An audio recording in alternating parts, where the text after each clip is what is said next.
faut que tu remettes ton micro, puisque nous avons de lancer, Romain, à la Ou- retranscription, l'enregistrement, et donc ça coupe, comme le disait Romain, Ok, par d'office votre micro et votre caméra, comme ça vous activez bien si vous en avez le souhait. parfait. Donc bonjour à toutes et à tous. Comme on le disait, nous vous informons que ce webinaire est enregistré, que nous avons coupé les caméras et les micros. Ce webinaire, donc rendez-vous trimestriel, est le premier d'une série de 4 webinaires qui seront organisés donc tout au long de l'année. Webinaire salon virtuel Andy Vosges qui vont être co-animés par l'association Facilia, représenté ce matin du coup par son directeur territorial David Babet, ainsi qu'Inès Laurent qui est sur le chat pour répondre aussi à vos questions. Et concernant la VSEA, donc qui est co-organisatrice également de ce salon virtuel, donc Madame Demandre qui sera également sur le chat et moi-même Romain Bouvier, donc directeur de mission au dispositif adultes et handicap de la VSEA. Donc bienvenue à toutes et à tous. On est vraiment ravis de vous compter parmi nous. Nous avions prévu une trentaine de participants, nous sommes 55. Voilà ce qui montre un intérêt pour ce premier webinaire. L'objectif et la volonté, c'est vraiment d'animer le salon virtuel et de le ponctuer tout au long de l'année par quatre rendez-vous. Le webinaire d'aujourd'hui s'articule en 2 temps, hein. On sera sur un webinaire d'1 heure à peu près. Une première demi-heure qui va être dédiée un peu à l'historique du salon, son actualité, son information, enfin, en tout cas, c'est les différentes évolutions du salon, et un deuxième temps d'une demi-heure qui sera dédié à différents intervenants qui vont présenter des conférences qui seront publiées du coup sur le hall de conférences très, très prochainement. Avant de poursuivre, est-ce que David, tu veux dire un petit mot? Rien de plus, ravi effectivement de vous compter si nombreux ce matin pour effectivement le premier de nos rendez-vous de ce qu'on aime à appeler la communauté Andy Vosges. On voit que effectivement vous êtes assez nombreux à répondre à l'appel. On continue à voir aussi, on en fera un petit point tout à l'heure, que la plateforme est utilisée, qu'il y a des gens qui se connectent quotidiennement sur le salon. Ça vraiment, on en est ravis parce qu'on voit que c'est un outil qui fonctionne. Et donc effectivement, volonté pour nous de pouvoir organiser ces temps trimestriellement, d'en faire 4 à l'année, ces rendez-vous de la communauté Andy Vosges, avec à chaque fois une thématique spécifique. À chaque fois, ce sera l'occasion pour nous de refaire un petit point sur les chiffres, sur la plateforme, de recueillir éventuellement des questions ou des remarques s'il y en a, et puis de vous faire un focus spécifique. Et donc, comme disait Romain, effectivement, sur ce premier temps, on a choisi de faire un focus sur nos conférences. Donc, vous remontrez comment accéder aux conférences, vous remontrez quelles conférences sont disponibles, et puis faire un petit point sur et un petit teasing sur les futures conférences qui vont être abordées. Voilà, donc on va revenir très succinctement et très brièvement, hein, rassurez-vous, sur l'histoire un peu du projet, parce que vous êtes nombreux à nous dire: «Mais finalement, le salon virtuel, c'est quoi? C'est qui? Depuis combien de temps ça dure? Qu'est-ce qui est prévu? Comment ça fonctionne? Pourquoi du 2D? Pourquoi du 3D? Est-ce qu'il y a des partenaires, des entreprises?» Donc je vais essayer d'être assez bref sur l'explication du projet. Le projet, il date de 2023, initialement, une organisation avec 2 partenaires, hein, comme je vous l'ai dit, l'association Facilia et l'association AVSEA. Une première édition du projet salon virtuel qui a ouvert ses portes au mois de juin 2024, qui voulait voilà, créer un salon inclusif vosgien en réalité virtuelle, je dirais facilitateur de rencontres sur la thématique du handicap, avec différents halls, aussi bien l'éducation, la formation, l'emploi, les droits, le soin, l'hébergement, la culture, le tourisme, les loisirs. Et l'idée, c'était de créer un guichet unique, une plateforme de ressources virtuelles sur le département des Vosges, permettant aux personnes en situation de handicap, à leurs familles, à leurs aidants, aux entreprises et aux professionnels d'avoir un accès dématérialisé, eh bien, permettant de pouvoir trouver l'ensemble des solutions, des ressources, des acteurs, des dispositifs, si nombreux qu'ils soient, pour faciliter, je dirais, l'accès aux droits et l'accès aux ressources du département des Vosges sur la thématique du handicap. Donc une première édition qui a eu lieu, comme je vous le disais, en juin 2024, sur une journée, un salon virtuel qui était uniquement compatible, je le précise, en 3D, donc sur des PC. Un marrainage donc de la sous-préfète à l'époque de Saint-Dié-des-Vosges et une inauguration qui avait été faite par Madame Katabi, qui était l'ancienne ministre du handicap. Alors, première édition du salon virtuel Handi Vosges, juin 2024, approximativement 170 exposants, 600 à 800 visiteurs, une dizaine de conférences et un projet qui était financé uniquement sur les fonds propres des deux associations, Facilia et AVSEA.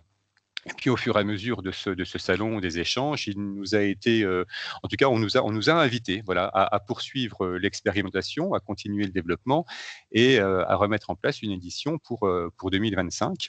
Donc 2025, changement de modèle économique. Nous sommes allés présenter, je dirais, le projet et les résultats de l'expérience de 2024 à différents partenaires, à différents financeurs, qui ont souhaité nous rejoindre et nous soutenir dans cette nouvelle édition donc de 2025. Et c'est là, du coup, où nous avons eu une douzaine de partenaires financiers qui nous ont aidés financièrement pour que ce projet puisse voir le jour en novembre 2025, pendant la semaine européenne des personnes en situation de handicap. Alors, je vais prendre le temps de citer les différents partenaires financiers parce que sans eux, nous n'aurions pas cet outil, nous n'aurions pas ce salon virtuel et nous ne serions pas forcément autour de ce webinaire ce matin. Donc, nous avons l'ARS, d'été 88, la Maison de la Région, la CPM, la MSA, OETH, Postergo, Ergo Santé, la CAF des Vosges, la médecine du travail, l'EPSAT Vosges, la GFIP, le FIP-HFP et les groupements de coopération sociale, groupements de santé mentale 88. Il me semble ne pas avoir oublié des partenaires financiers. Si c'est le cas, vous me faites un gros point d'exclamation et je rectifierai le tir aussitôt. Donc voilà, déjà, merci à tous ces financeurs qui nous ont permis de monter ce projet territorial. Alors, la deuxième édition, vous le savez, a ouvert ses portes en novembre 2025.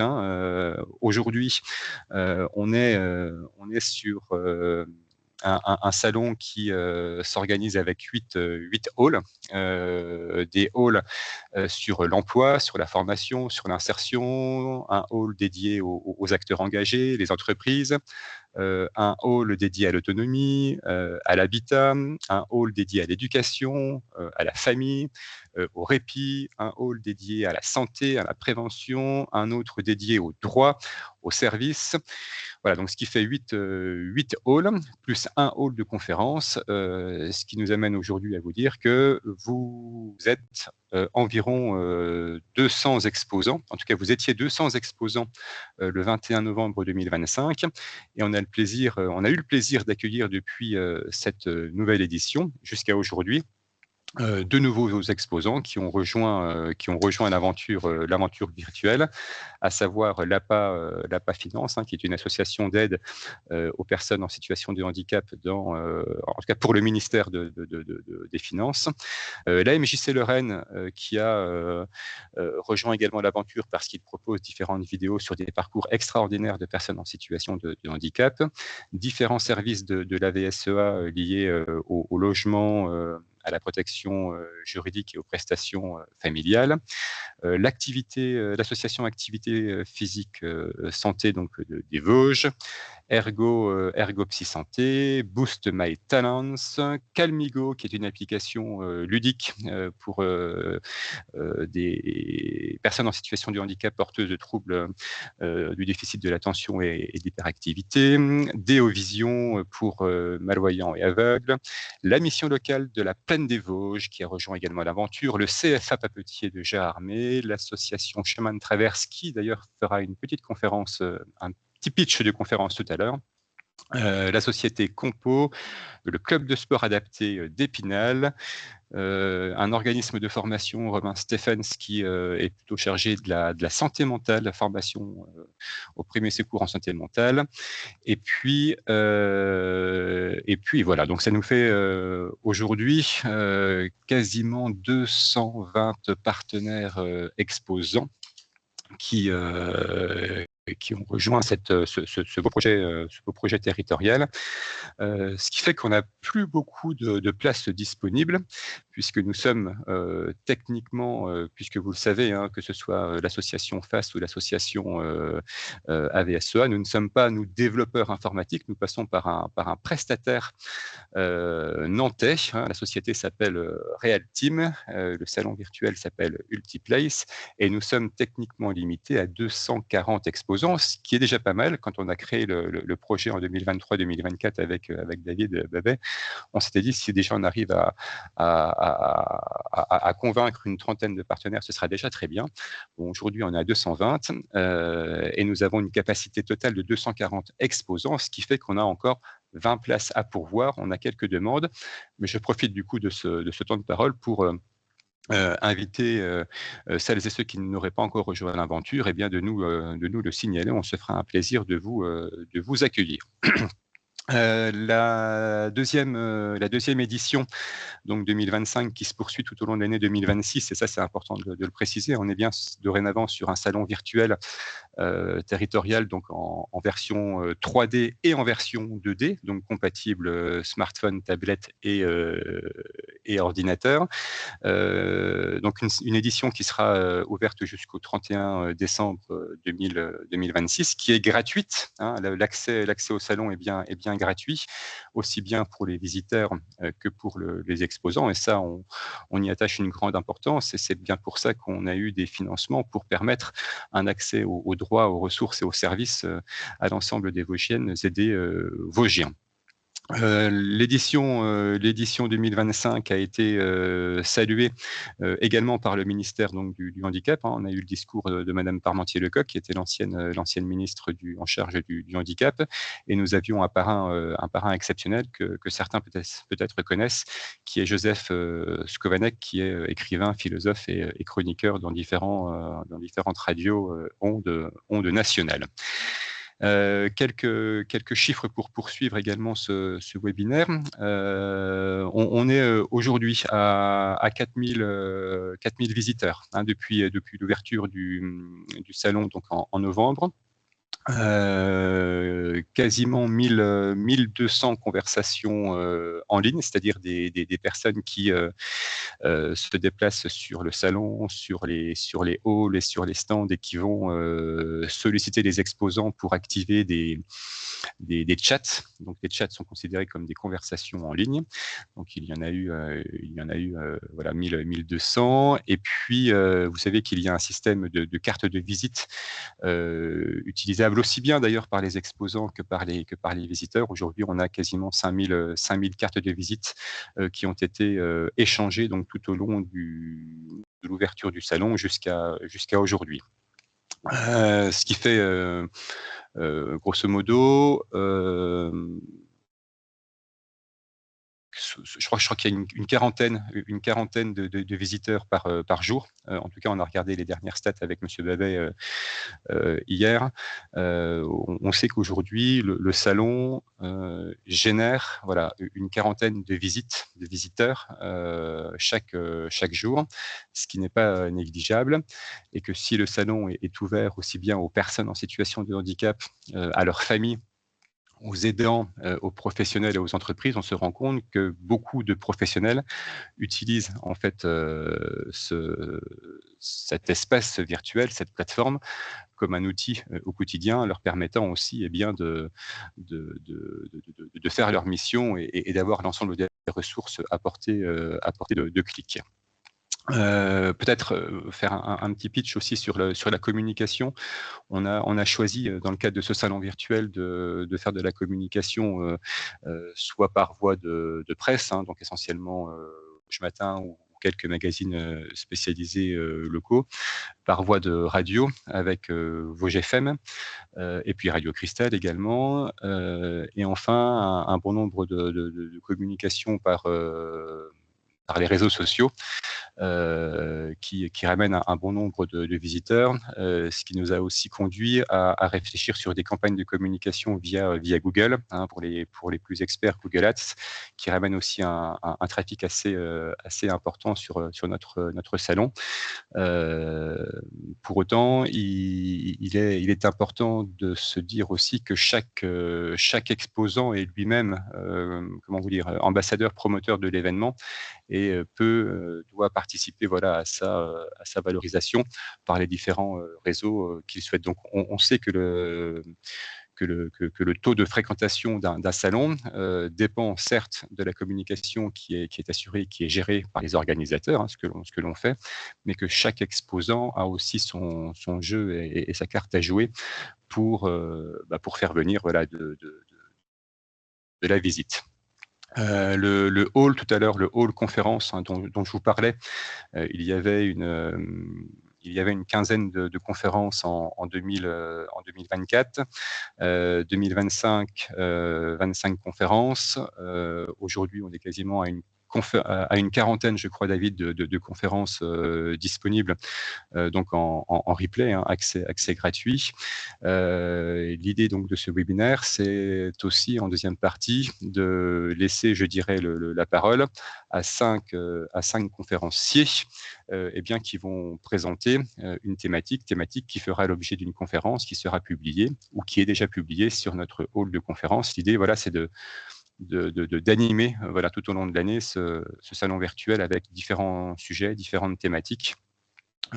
Nous aurons ce matin 5 intervenants, le DITEP de l'UGCAM qui nous parlera des troubles du comportement, l'EPSAT, service de prévention et de santé au travail, qui nous parlera de la prévention de la désinsertion professionnelle, l'association Chemin de Traverse qui nous parlera de l'équithérapie, Boost My Talents qui nous parlera de la fresque de la diversité, et enfin Aforest qui nous parlera du passeport prévention. Voilà, ces propos introductifs. Peut-être vous dire également que nous avions constaté qu'un bon nombre de visiteurs se rendaient sur l'accueil du salon, mais dès qu'il s'agissait, je dirais historiquement, de devoir s'identifier ou se loguer, ça pouvait susciter un frein dans la consultation du salon virtuel. Donc nous avons décidé conjointement, collégialement avec David, de lever cette barrière d'inscription et d'identification, permettant aux visiteurs, hein, de pouvoir se rendre sur le salon virtuel en 2D ou en 3D sans avoir à mettre son nom, son prénom, son adresse mail, et ou de créer son compte lorsque la personne souhaite déposer sa carte de visite ou converser avec tel ou tel exposant. Donc, on est vraiment sur le début, je pense, hein, d'une histoire. On n'imaginait pas, voilà, en 2023-2024 que nous serions aujourd'hui réunis autour d'un webinaire fédérant, comme l'a très bien dit tout à l'heure David, une communauté, je dirais, de personnes engagées, voilà, sur la thématique du handicap.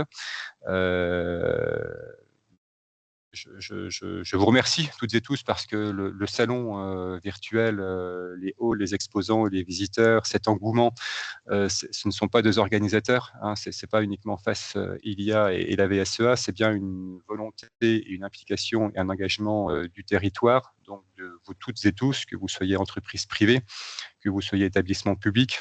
J'ai vu qu'il y avait la fonction publique d'État, territoriale et hospitalière ce matin qui était parmi nous.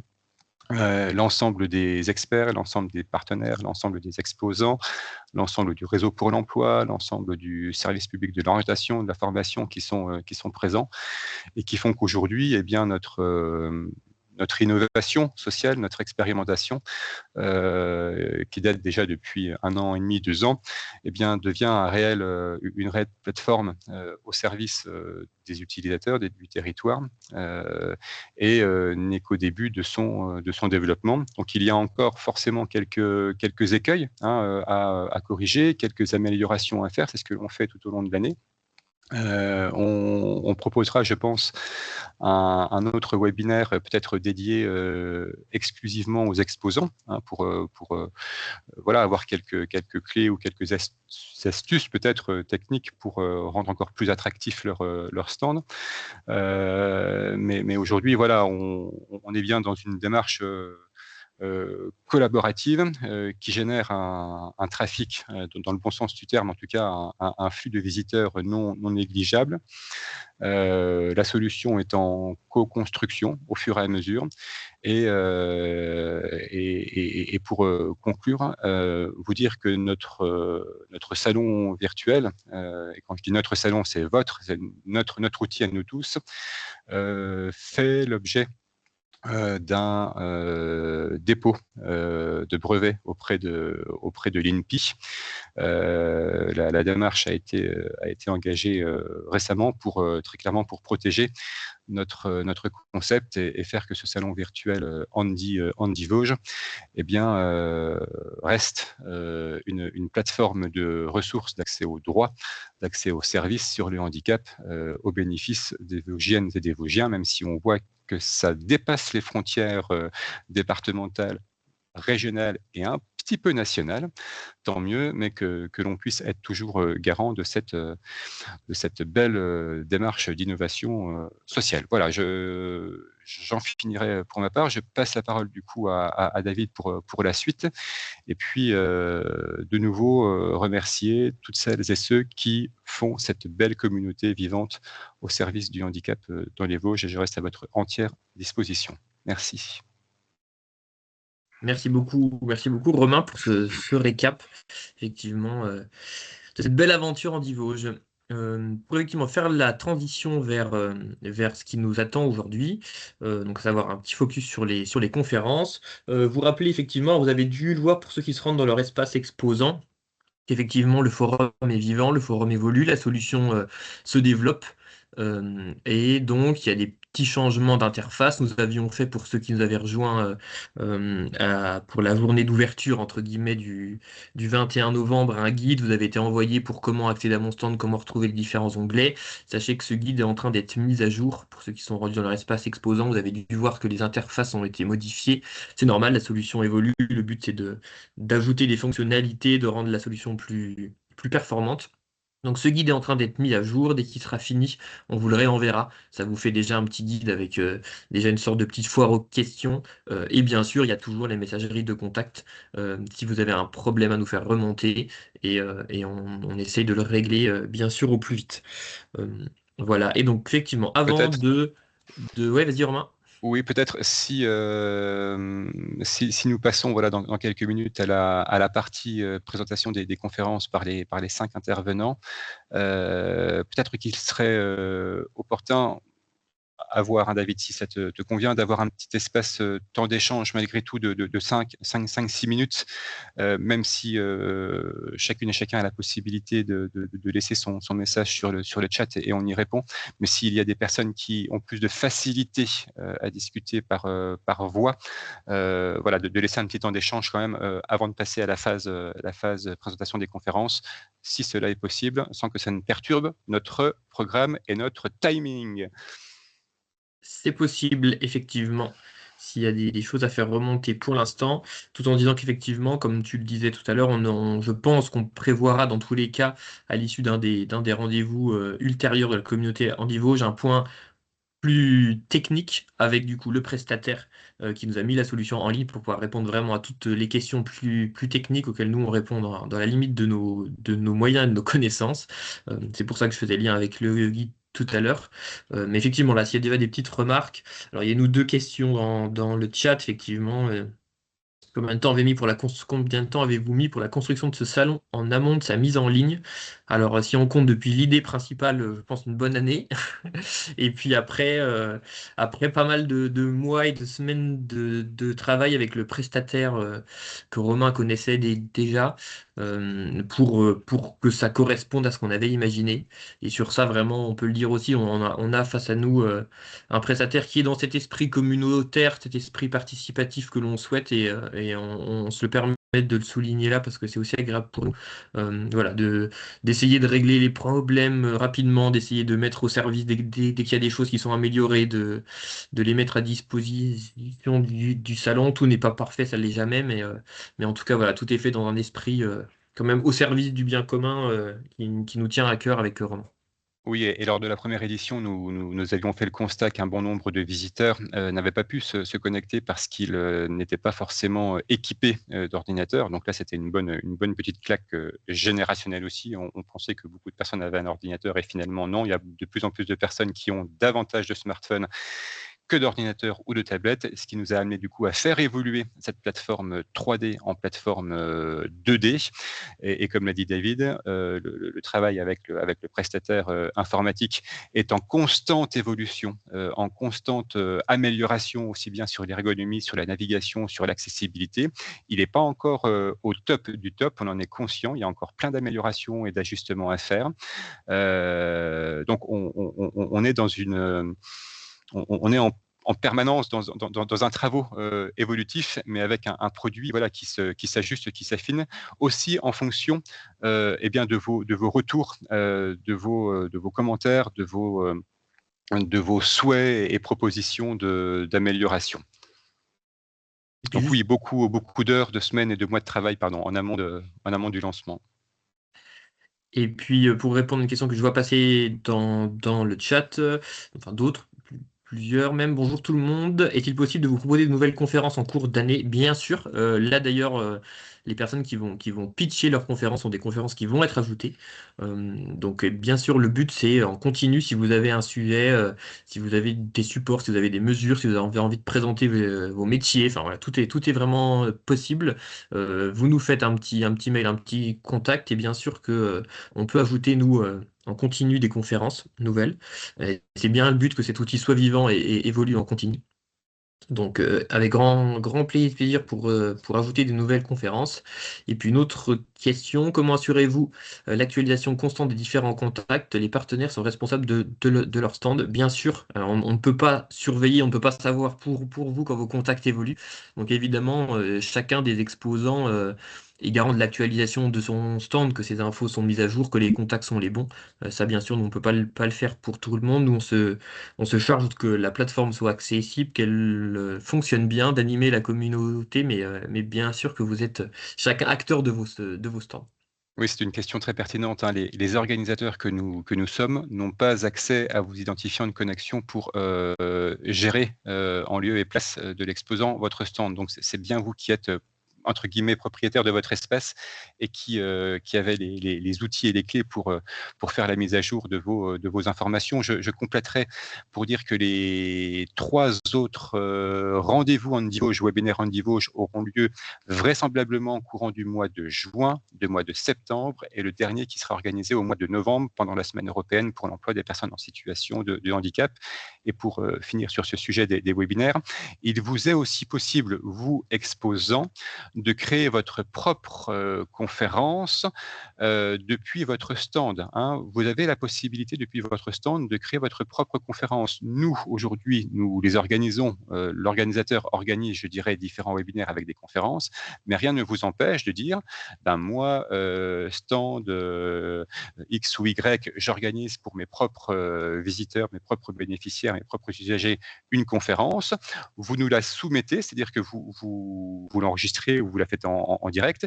Nous, on l'accepte et après, vous êtes autonome dans l'organisation de votre conférence. Ça, c'est possible aussi. En tout cas, on l'avait développé ainsi.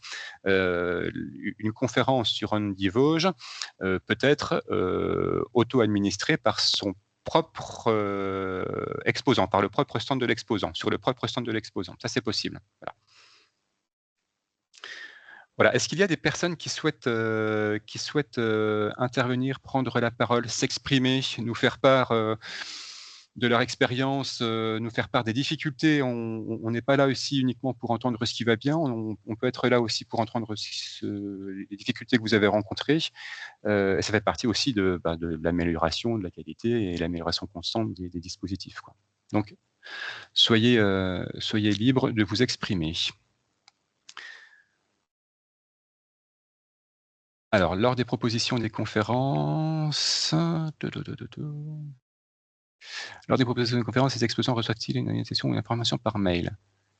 Alors, est-ce que vous parlez de la conférence, du webinaire que l'on vient de faire aujourd'hui? Parce qu'aujourd'hui, on a fait une invitation dans laquelle il y avait déjà le lien.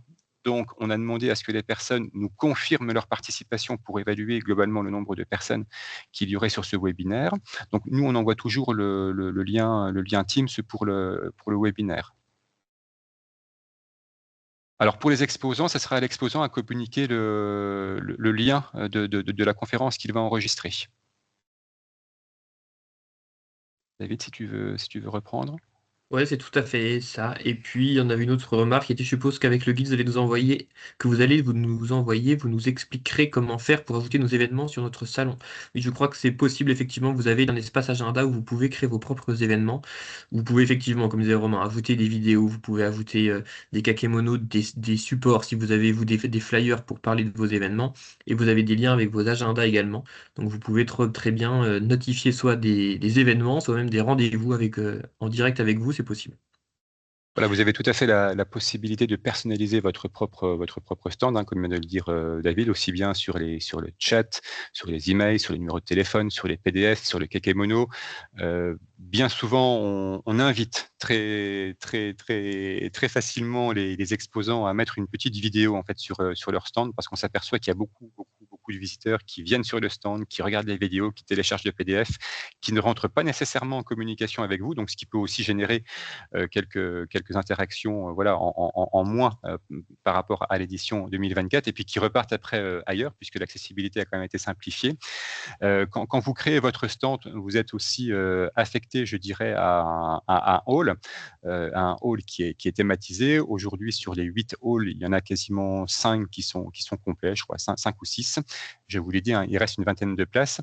Et depuis votre espace exposant, mais effectivement, on refera un webinaire dédié pour les exposants, plus technique, vous avez aussi la possibilité pour votre public, hein, pour vos visiteurs, de leur communiquer l'adresse, enfin l'URL, l'adresse exacte de votre stand sur le hall et sur le salon. Donc, vous pouvez aussi promouvoir votre vitrine, votre présence sur ce salon en communiquant votre adresse de votre stand. Ça, c'est possible également et vous le retrouvez dans votre espace exposant, tout comme vous retrouvez certaines statistiques de fréquentation. Merci D'autres Romain. interventions, questions? D'autres levées de main?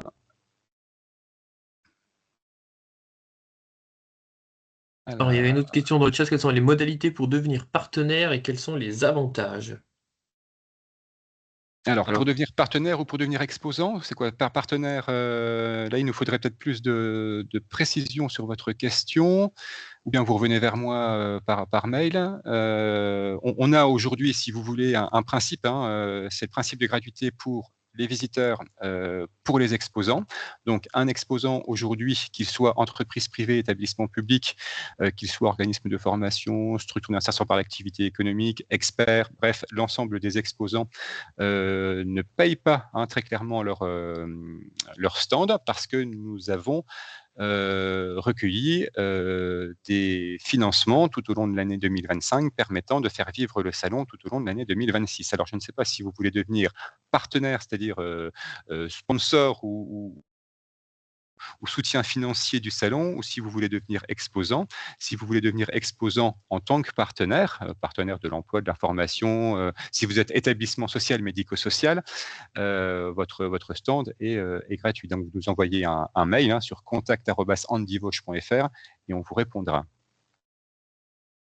Espérant avoir répondu à votre question. et puis je vous propose qu'on passe à la partie des conférences pour tenir le timing.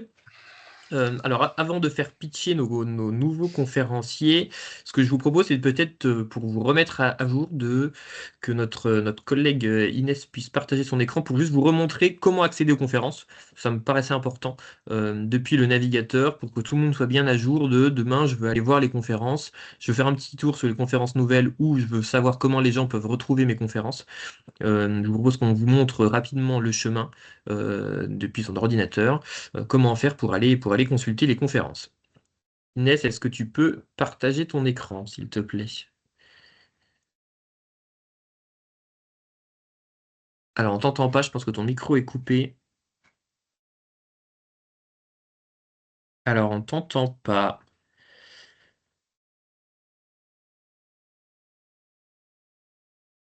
Je pense que tu as un souci de micro.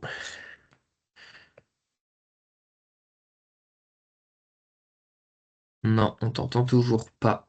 Je pense que tu n'as pas le bon micro. Je viens à ta rescousse.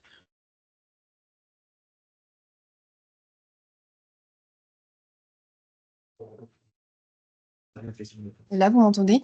Oui, Ah, parfait, Inès. c'est bon. Très bien. Merci, David. Donc, je vais partager mon écran, mais il me semble que là, c'est bon. Vous le voyez?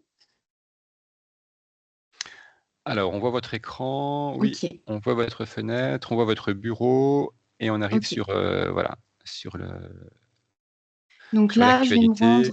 je vais me rendre directement sur Andy Vosges. Voilà. Ensuite, je vais me rendre sur ce bouton-là, entrer sur le salon. Et là, vous allez avoir le choix entre soit un espace en 2D, soit un espace en 3D. Donc là, je vais plutôt vous montrer le 2D, comme ça, ça sera, comme la solution est un petit peu moins lourde, ça sera plus rapide pour y accéder. Ensuite, vous pouvez voir tous les halls, tous les différents halls, et ici, le centre de conférence. Donc une fois qu'on clique sur le centre de conférence, en fait, on peut voir toutes les conférences là qui sont disponibles et faire dérouler la petite flèche et où on aura toutes les différentes thématiques. Et justement, ici, on aura les conférences qui sont à venir. Donc là par exemple, on a une conférence sur les troubles du comportement Kesako qui sera prochainement disponible. On peut aussi les voir ici en cliquant sur Recherche sur le salon et là, en faisant dérouler la liste, on voit toutes les conférences qui sont disponibles. Voilà. Et donc, par exemple, pour visionner une conférence, on va ici. Et en fait, ça nous remet directement sur la page YouTube et ça nous met la vidéo. Voilà.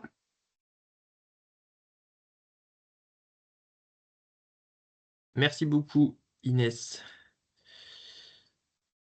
pour Alors, j'arrête le remonter le partage. chemin. Tu peux arrêter le partage de ton Oui. écran, je t'en remercie.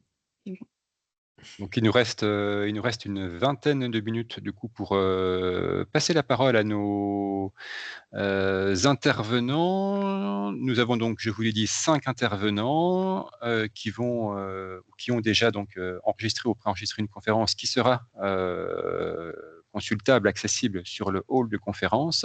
Mais l'idée était de vous présenter ce matin un petit extrait, en tout cas qu'il vous présente, un petit pitch, comme tu l'as si bien dit, David, afin de vous inviter à rejoindre le hall de conférence prochainement et découvrir la totalité de leur vidéo. On peut commencer, si vous le souhaitez, il n'y a pas d'ordre particulier, hein. On peut commencer par l'UGCAM, donc le DITEP sur les troubles du comportement. Oui, bonjour. Bonjour, alors je crois que vous êtes Madame Fonck et que vous représentez Madame Skoffmann. Oui, c'est ça. Madame Kaufmann est la directrice des DITEP Épinal et Senones. Et moi, je suis chef de service du DITEP de Senones. Très bien, Madame Fonck. Écoutez, soyez la bienvenue. Et donc, vous êtes aux manettes de votre présentation et on a voilà, une petite soixantaine de personnes qui nous ont rejoints ce matin sur ce webinaire et qui sont impatients de savoir ce qu'est le DITEP et ce que l'on va retrouver sur votre conférence. Très bien. Du coup, en fait, nous, on n'aura pas pour ce matin de petite vidéo de présentation. C'est moi qui la ferai. Mais par contre, il y a bien une conférence qui aura lieu le 30 mars et qui sera diffusée sur le site Handivauge, qui traitera principalement des troubles du comportement et qui sera animée par nos 3 psychologues qui interviennent sur nos établissements. Donc, un DITEP, c'est un dispositif intégré qui intervient sur 3 pôles, éducatif, thérapeutique et pédagogique. Donc, nous accueillons des enfants de 6 à 20 ans sur orientation et dossier, sur orientation de la MDPH. Donc, c'est des enfants qui ont des troubles du comportement sans déficience intellectuelle. Simplement, les troubles qu'ils ont leur empêchent d'accéder pleinement à la socialisation, je dirais, à des temps scolaires ordinaires et ils doivent bénéficier d'une prise en charge particulière. Donc, notre établissement propose de l'accueil de jour, propose de l'accueil de nuit, propose aussi du service ambulatoire selon en fait la situation de la personne. Je ne sais pas si je suis claire pour l'instant. C'est très clair, c'est parfait. Oui, continuez, allez-y. Du coup, on intervient sur ces modalités d'admission. On va dire sur effectivement les 3 pôles éducatifs, pédagogiques et thérapeutiques, et très souvent aussi les parents ou les établissements scolaires qui sont en difficulté nous contactent. À partir de ce moment-là, la famille contacte notre établissement et sollicite une admission dans notre structure. De là, si vous voulez, on entame une première rencontre et une période d'observation pour proposer. Alors, ce qu'on peut proposer, c'est des temps d'enseignement qu'on appelle individualisés sur site, du renfort pédagogique, mais on a aussi des unités d'enseignement externalisées. Donc, c'est des temps pédagogiques au sein on va dire, d'une classe de référence, ou en primaire ou au collège. Après, on peut proposer des prises en charge aussi thérapeutiques, puisque les troubles du comportement peuvent générer de l'angoisse et un certain nombre on va dire de crises, puisqu'il y a une intolérance pour certains à la frustration, une intolérance qui peut se traduire par des crises plus ou moins intenses. Donc, c'est ce qui fait que c'est difficile pour l'entourage et aussi pour certains partenaires. Donc, je parlais de notre pôle thérapeutique. Donc, on a des psychologues, il y a aussi des psychomotriciennes qui interviennent, des ergothérapeutes. Et toutes ces interventions, on les fait à partir d'une évaluation et en concertation avec la famille. Ce qui a changé, c'est qu'on a eu un changement d'agrément. Avant, on fonctionnait plutôt, si vous voulez, sur de l'accueil complet. Maintenant, le fait d'être en dispositif, on va essayer plutôt de vraiment travailler avec les partenaires et les établissements du droit commun pour permettre que les enfants soient le plus inclus possible dans leur environnement. En maintenant ce qui peut être maintenu au niveau de la scolarité, donc on peut parfois avoir des scolarités partagées, on peut aussi intervenir au sein des familles ou auprès d'autres partenaires pour expliquer un petit peu qu'est-ce que c'est que les troubles du comportement, comment intervenir et comment permettre une vie plus ordinaire, on va dire. Okay, très bien. Merci Madame Fonck. Je passe la parole à Armel Vaubourg qui doit avoir une question à vous soumettre, donc qui représente le conseil départemental et la maison Solidarité et Vie Sociale. Oui, bonjour. Vous m'entendez? Très bien. Oui, je m'excuse, vous ne me verrez pas en vrai parce que j'ai un problème de caméra visiblement. Mais effectivement, donc je suis déléguée insertion au conseil départemental et principalement sur la maison de la solidarité de la vie sociale d'Épinal. Et donc, je suis en lien quotidiennement avec de nombreux professionnels et en interne et avec nos partenaires externes sur les politiques d'insertion, mais c'est bien plus global que ça. J'avais juste une toute petite question qui, je pense, est un peu compliquée à répondre, mais c'est sur la notion des délais. Quand vous évoquez effectivement que la famille peut prendre attache avec l'UGCAM ou les professionnels, de toute façon, quels sont les délais moyens, on va dire, à partir du moment où quelqu'un vous contacte ou vous mobilise par rapport à cette évaluation qui pourrait s'engager par vos services pour voir comment vous pouvez intervenir en soutien de la famille et de l'enfant qui est en difficulté.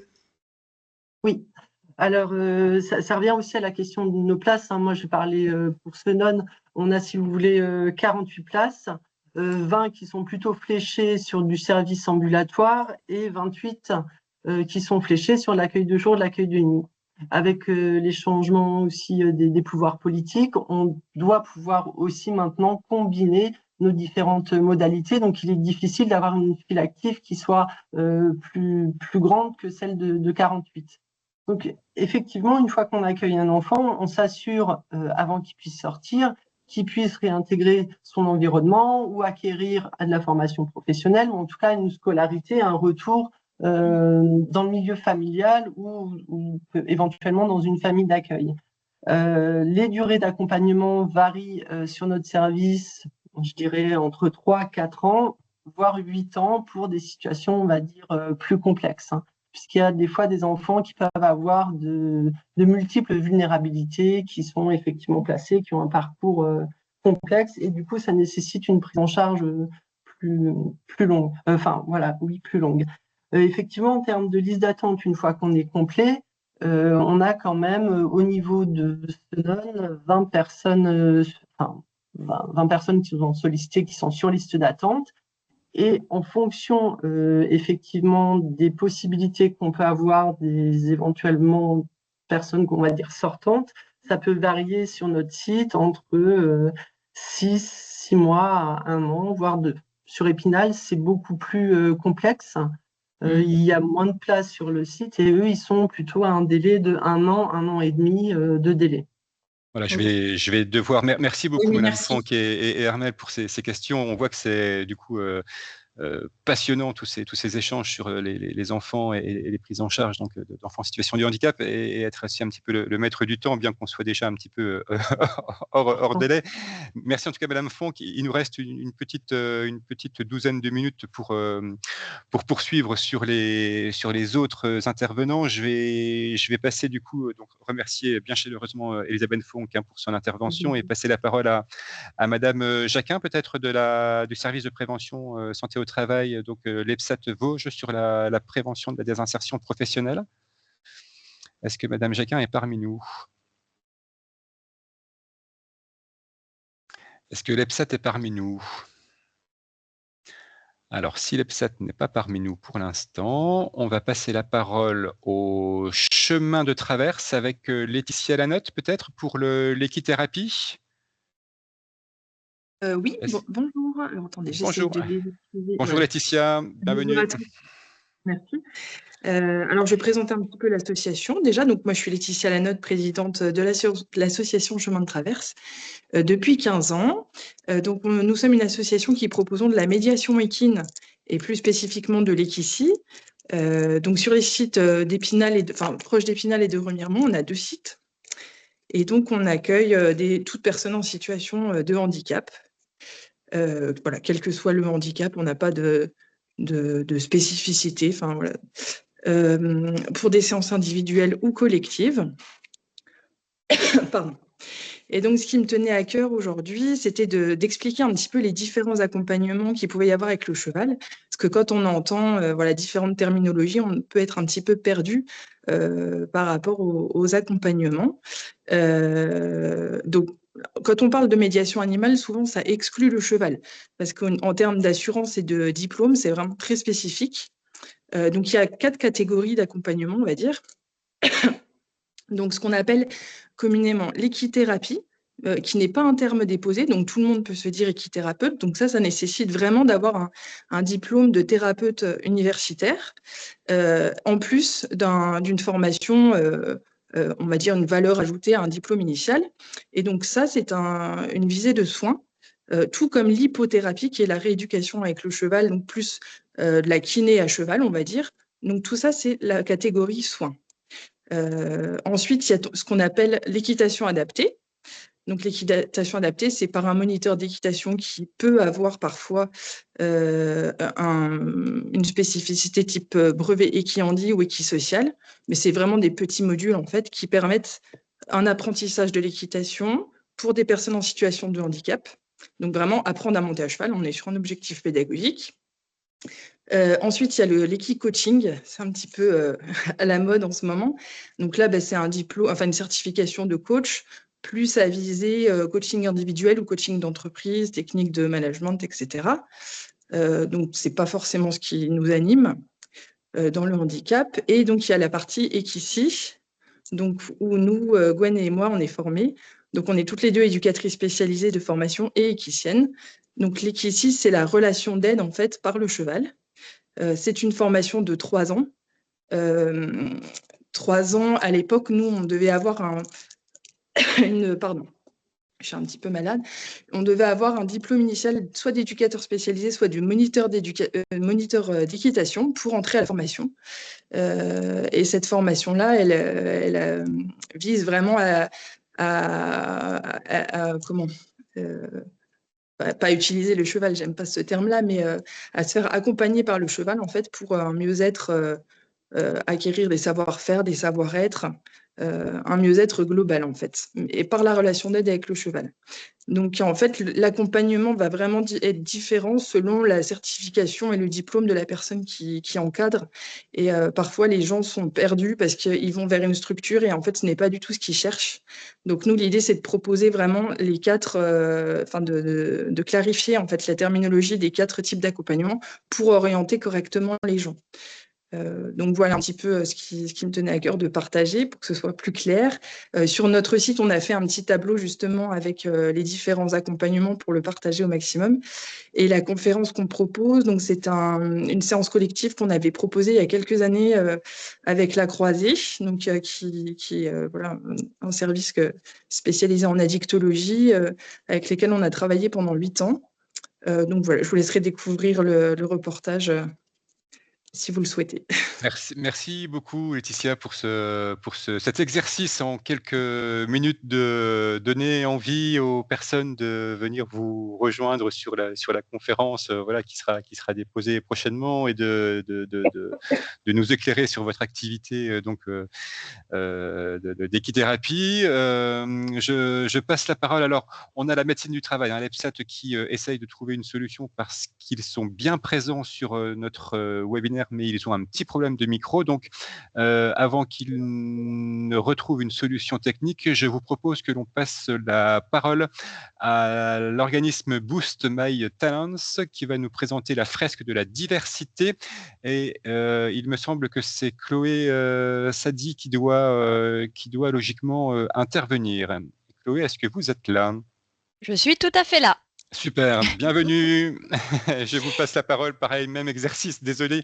Le prochain webinaire, on sera meilleur dans l'organisation et dans le timing et on prendra peut-être un petit peu plus de temps, mais c'est une première. Donc, allez-y, j'en dis pas plus. Pas de souci, je serai très rapide et je détaillerai davantage dans la conférence. Enchantée, Chloé Sadi, je suis la fondatrice de Boost My Talents, qui est un organisme de formation et de conseil RH qui travaille avec différentes organisations, principalement du secteur privé, sur les enjeux de recrutement, de management et de développement des talents en situation de handicap et plus globalement sur les enjeux d'inclusion au travail. On accompagne des entreprises comme Ubisoft, Edenred, la Berry Fine Foods ou Lego sur ces enjeux, avec pour objectif de bâtir des cultures d'entreprise qui soient inclusives, qui favorisent le bien-être au travail et donc l'engagement. Aujourd'hui, on est là pour parler d'un outil assez spécifique qui s'appelle la fresque de la diversité. L'objectif ici, c'est de se dire que parfois, alors, j'allais dire en entreprise, mais c'est vrai dans toutes les organisations, on n'a pas forcément conscience des barrières systémiques liées aux discriminations et notamment aux causes des discriminations et plus précisément aussi à la dimension cognitive, c'est-à-dire tout ce qui va avoir attrait aux biais cognitifs ou aux préjugés, et notamment par exemple aux préjugés qu'on peut avoir sur les candidats, candidates ou salariés en situation de handicap.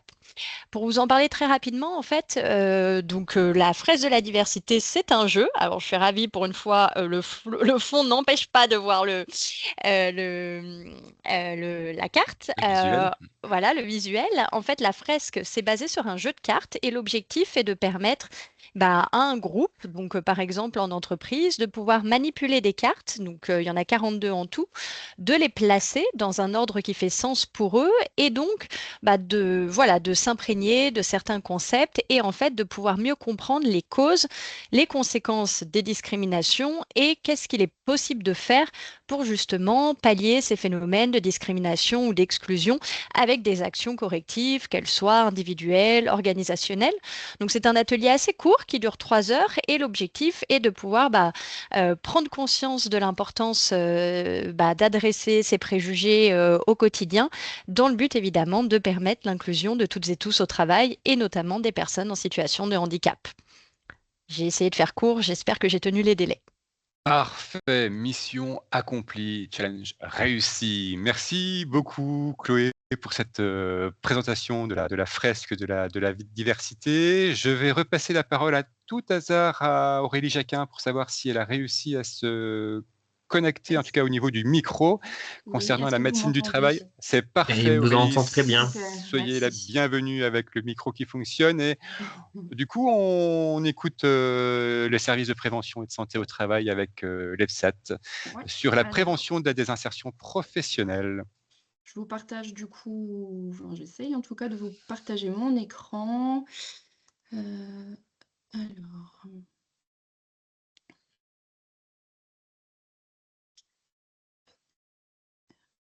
Alors, désolée, hein, c'est pas habituel de faire ce genre de présentation, donc le temps de prendre un petit peu mes marques. Ça fonctionne, on voit votre écran en Quelque tout chose cas. qui se partage. Ok, d'accord, super. Alors voilà, donc je suis Aurélie Jacquin, donc du service de santé au travail Stade Vosges, donc ensemble pour la prévention et la santé au travail dans les Vosges. Donc on est 95 collaborateurs sur tout le département des Vosges avec 13 centres de proximité. On suit plus de 86 000 salariés, principalement du secteur privé, pour presque 8 000 entreprises adhérentes. On a pour mission principale d'éviter toute altération de la santé des travailleurs du fait de leur travail. Et pour ça, on va agir sur plusieurs leviers au niveau des entreprises.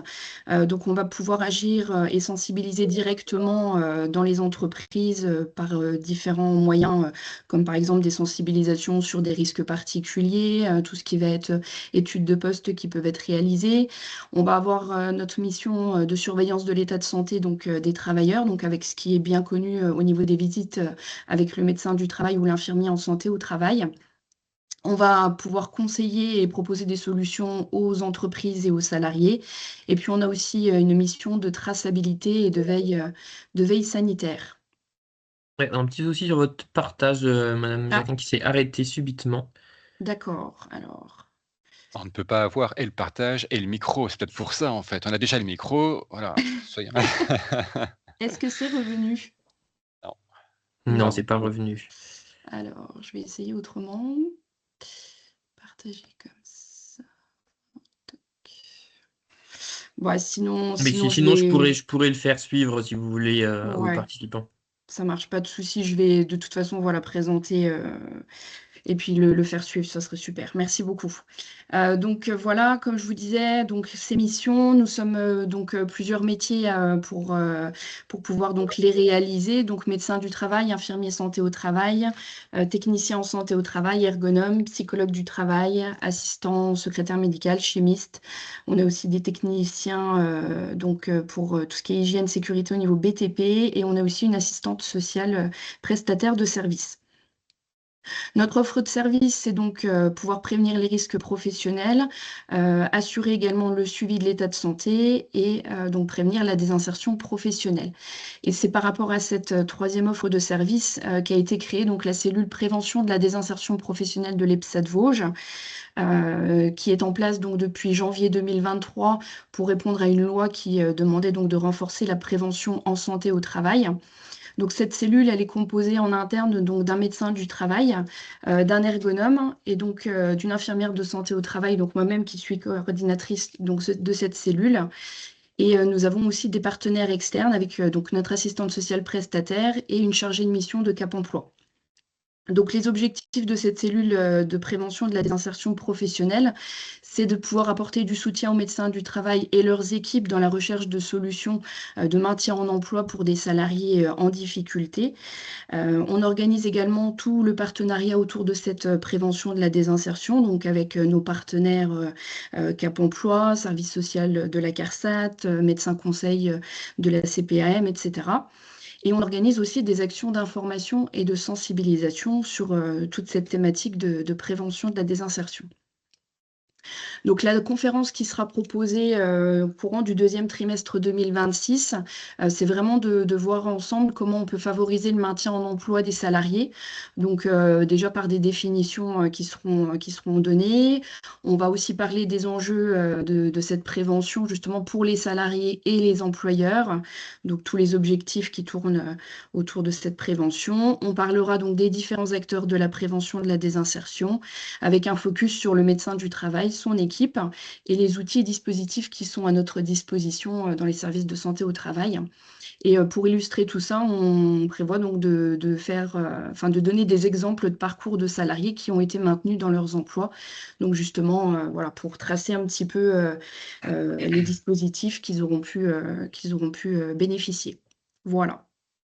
Désolée pour les petits désagréments techniques. Parfait, merci, mais il n'y a pas de souci, ce sont les aléas du direct. On ne peut pas C'est toujours ça. être bon comme ça, voilà, au pied levé. Merci beaucoup, Madame Jacquin, pour cette présentation. On va du coup clore le webinaire par une dernière présentation, me semble-t-il. Il s'agit d'Aforest, et qui est un organisme de formation et qui va nous présenter le passeport prévention. Et Madame Schneider est représentée par Monsieur Henry. Monsieur Henry. À vous, Monsieur Henry. Merci, merci. Donc, Aforest, donc organisme de formation spécialisé dans le domaine de l'industrie, donc tout ce qui est métallurgie, sidérurgie, et puis également dans les domaines du réglementaire, au niveau de la sécurité au travail. Donc, le passeport de prévention émane de la loi santé du 2 août 2021.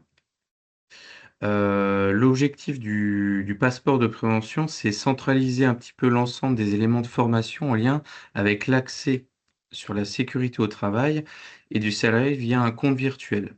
Suivre et faciliter les acquis du salarié pour maintenir ces derniers et identifier pour l'entreprise aussi le niveau de connaissances et de compétences en lien avec la sécurité au travail du salarié et également assurer les aspects de type GPEC et GPEPP, donc gestion prévisionnelle des emplois et des compétences et gestion des emplois, parcours professionnel. Valoriser également le parcours professionnel d'un salarié et un meilleur suivi des recyclages, puisque dans le cadre du passeport de prévention, donc le salarié comme l'employeur recevra une alerte quelques mois avant pour lui signifier donc le recyclage d'une de ses attestations, certifications. C'est aussi un moyen légalement de centraliser toutes les formations en lien avec la prévention sécurité au travail et également d'apporter une meilleure traçabilité, notamment si l'entreprise est contrôlée dans le cadre d'une inspection du travail, par exemple. Au niveau du déploiement du passeport, donc on a eu plusieurs périodes. Le passeport existe depuis le 28 avril 2025. Il était accessible uniquement aux organismes de formation. Jusqu'au 16 mars, 15 mars, c'était les OF qui proposaient effectivement à leurs clients, les entreprises, de mettre l'ensemble des documents du salarié sur les passeports. Le passeport étant ensuite accessible aux entreprises et aux salariés. Et depuis le 16 mars 2026, effectivement, les entreprises ont l'obligation de mettre donc tous les documents en lien avec la sécurité, prévention au travail, dans ce passeport. Le salarié, au niveau du déploiement, il aura accès au 4e trimestre 2026. C'est ce qui est prévu normalement au niveau du déploiement national de ce passeport. Le passeport est lié également au compte professionnel de formation du salarié. Donc le salarié pourra également actualiser son compte, son CPF. Il n'est pas pour l'instant en lien avec le demandeur d'emploi. Donc ça, pour l'instant, le gouvernement n'a pas fait de lien. Et, effectivement, comme je le disais, le passeport sera bientôt accessible aux salariés.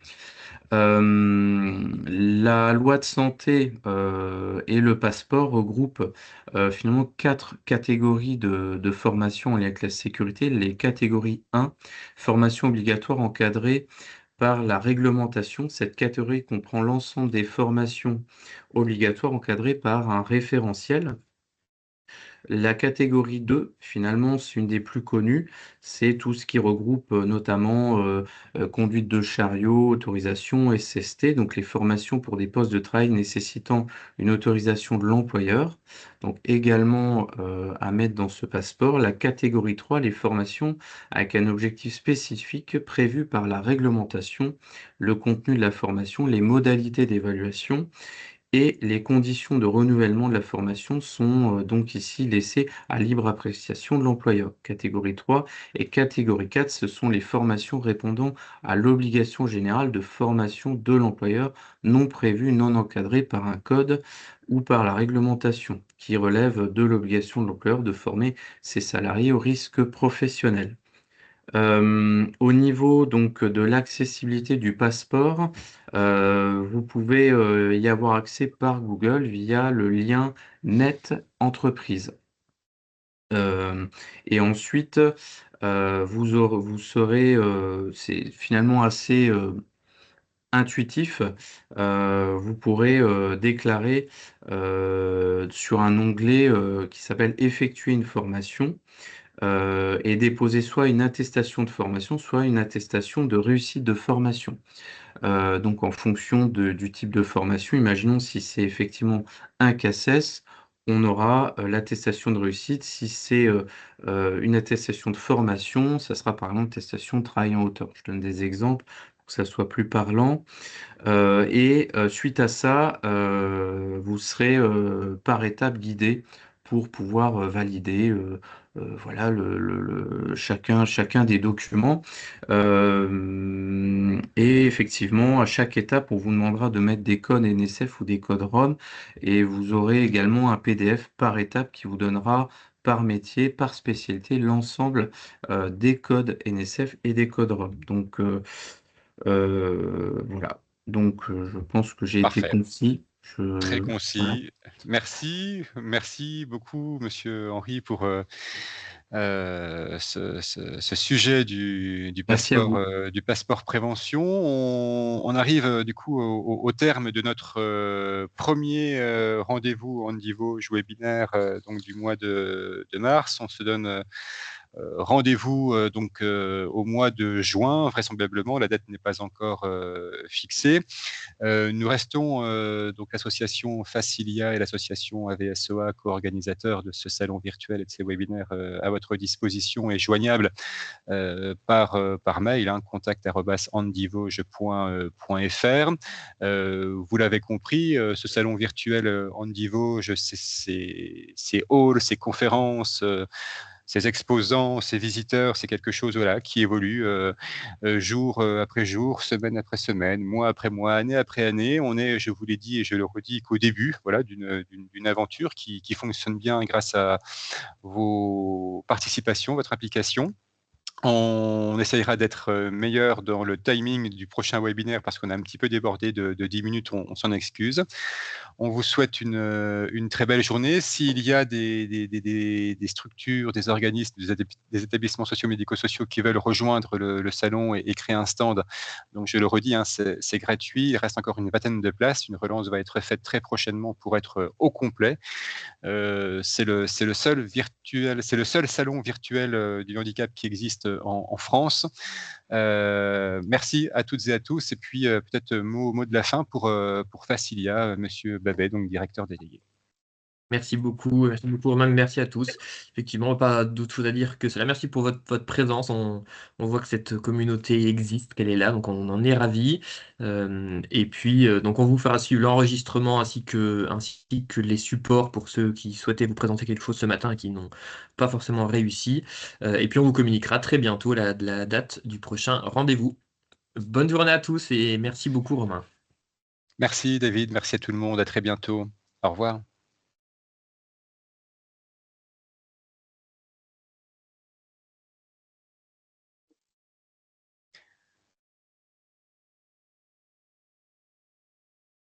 Donc oui, il y aura un replay.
Les aléas du direct, je sais pas, j'ai pas tout compris. J'avais pas compris au départ, et j'étais pas là. Et là, donc, on utilise ici, je suis pas là. C'est tout, tu vois, je vais remplacer la parole. Je vais faire une seconde partie, souvent, je prends la parole. Voilà, c'est quoi? Je pense que c'est réglé, mais tu peux pas tester, du coup. Tu peux pas parler pendant 10 minutes, donc j'ai pas dit. Je remets un truc en disant je pense que c'est bon. Donc il me repasse la parole après. Et je sais pas ce qui s'est passé sur Teams en fait. Donc j'ai voulu partager mon écran, ça a commencé, puis d'un coup ça a coupé. Donc il me voyait moi, mais plus que je partageais, tout va bien. Ouais. En fait c'est une soixantaine de personnes. C'est ceux qui organisent en fait le salon en réseau, là, qui vont faire quelques lumières sur la ligne. Des conférences sur l'agriculture, donc on va en mettre une. Donc c'est le but de présenter les salles, c'est une question de mettre en France. Je suis désolée, je ne sais pas du tout ça. Non, mais bon, c'est qu'à ce moment, tu fais un support, et puis du coup, tu arrives. Et je sais pas pourquoi, en fait, après, ça m'a carrément. Je sais pas si c'est possible, mais je pense que je peux connecter 2 fois le truc, en fait.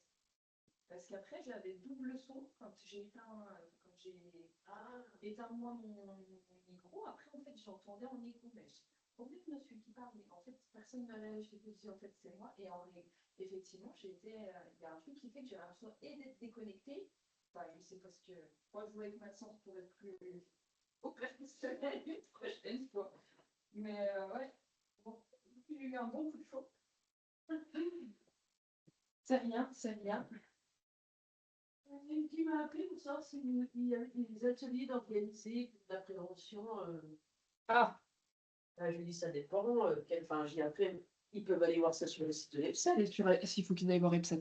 Ouais. Alors je lui dis il faut aller voir machin. Ah oui, on peut trouver parce que par exemple pour le bucco-dentaire. Je dis non, ça je crois.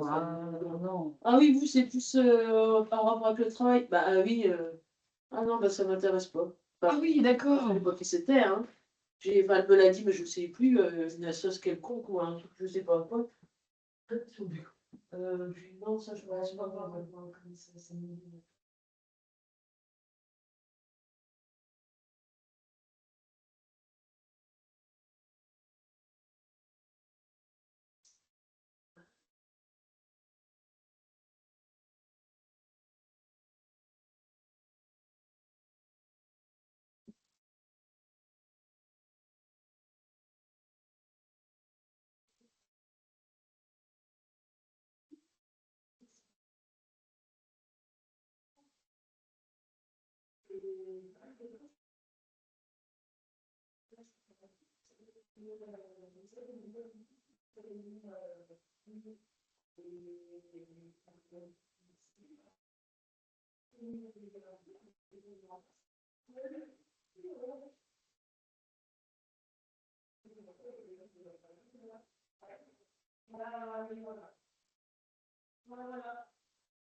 Je vais appeler du coup.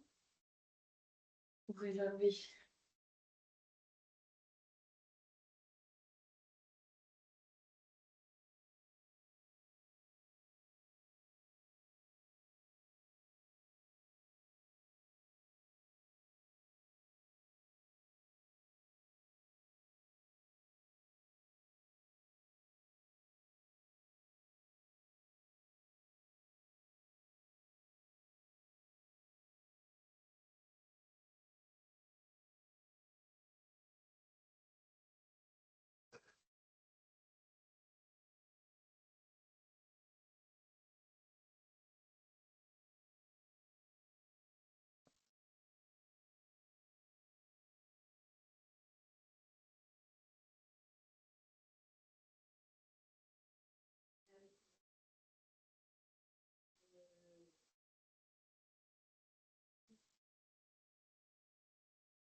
Eh ben, je suis dessus, tiens, c'est le truc que j'attendais par rapport à Valérie hier soir.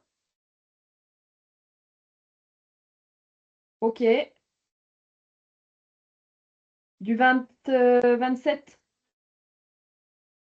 Ok. Ouais.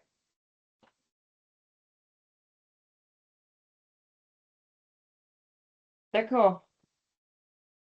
Ouais, bah tiens, je le mets à jour là et je l'imprime. VDVEI. Donc. hum,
hop, c'est bon.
Bon, c'est bon, hein.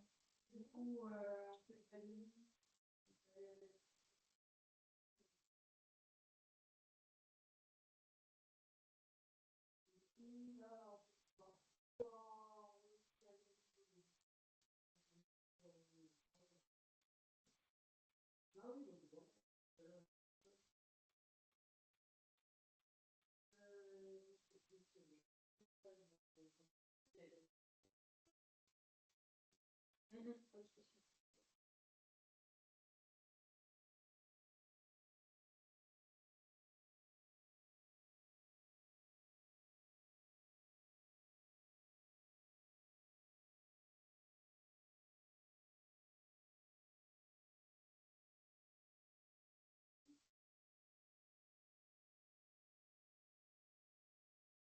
j'ai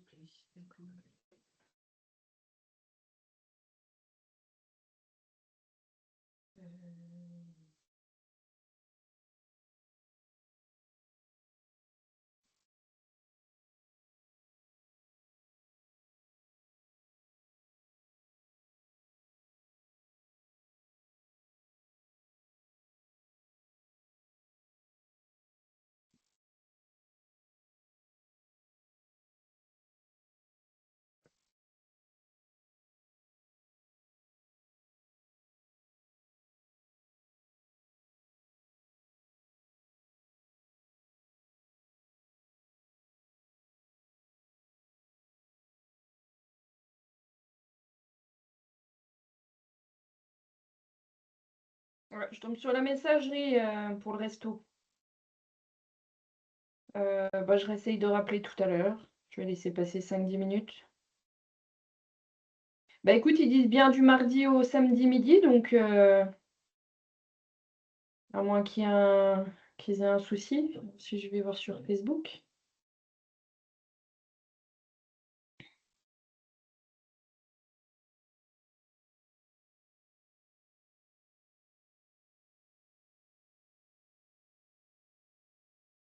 Bah j'y ai cru quand, tu sais, t'entends la voix de messagerie qui se met en route. Je vais regarder. C'est chez Claudine. C'est sous mon fond.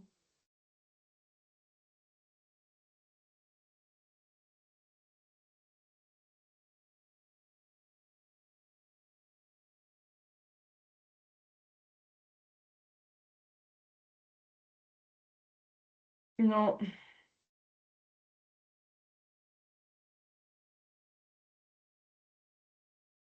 Ouais. Bon, ah, je réessaye d'en. Mais j'ai pas eu de sonnerie, c'est ça le truc, quoi. C'est comme si, ouais, enfin, comme si le télé. En plus, c'est un portable, donc comme si c'était coupé. Ah ouais, mais quand même. Tu sais que la semaine dernière, j'ai réussi à aller sur Internet et tout. Christophe voulait voir un truc pour l'après-midi. Ouais.